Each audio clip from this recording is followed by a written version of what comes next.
Welcome to Brake Shack. This is our USB battery bank. So basically you charge this up, it comes with a USB cable to charge it, and then you can also plug USB devices into it to run off its built-in battery. It's got a little clip so you can attach it to your belt or trousers or whatever. And it's got a built-in solar panel which is a trickle charger. So yeah, whenever it's receiving light, whether that be daylight or light from a man-made source, it will slowly charge. You've got a power switch on here to turn it on and off, and it's got two outputs so you can power two devices at the same time. So these are incredibly handy for keeping your ghost hunting equipment going, keeping your camera going, keeping your camera lights going. And you can also power other devices like the Flux 2, the Ovilus.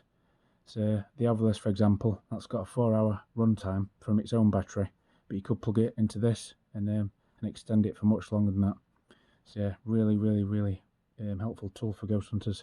So if you're interested in one of these, I'll leave a link in the video description, and thanks for watching.